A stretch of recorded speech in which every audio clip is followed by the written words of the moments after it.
এই প্যান্ডেলটায় ঢুকতেই তো আমার চক্ষু চড়ক গাছ। সত্যি ওপরটা দেখো, মানে অসম্ভব সুন্দর, অসম্ভব সুন্দর। ঠাকুরের যে রূপ অসম্ভব সুন্দর। আমি সাধারণত শুনেছিলাম বাঁশবেড়িয়াতে কার্তিক পুজো হয়, কার্তিক পুজোর দিনে, কিন্তু না, গিয়ে তো দেখলাম নানান প্যান্ডেল, নানান রকম দেবদেবী।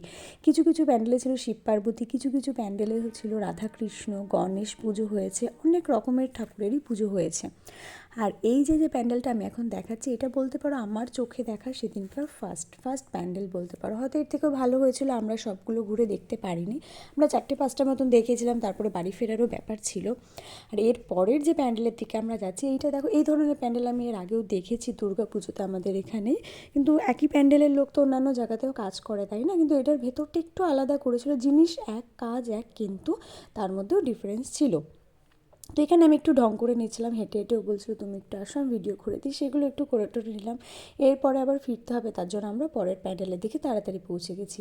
আর এর পরের প্যান্ডেলে গিয়ে দেখলাম, দেখো, এখানকার ঠাকুরকে আমি ঢুকে তো প্রথমে ভেবেছিলাম কার্তিক ঠাকুর, কিন্তু না, পরে দেখলাম না, কার্তিক ঠাকুর না।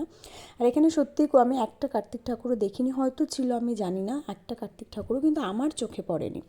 আর রাস্তা ভরে এত সুন্দর সুন্দর লাইটিং, সব জায়গায় প্রচুর পরিমাণে লাইটিং হয়েছে, লাইটিংগুলো সত্যিই বড় বড় সুন্দর।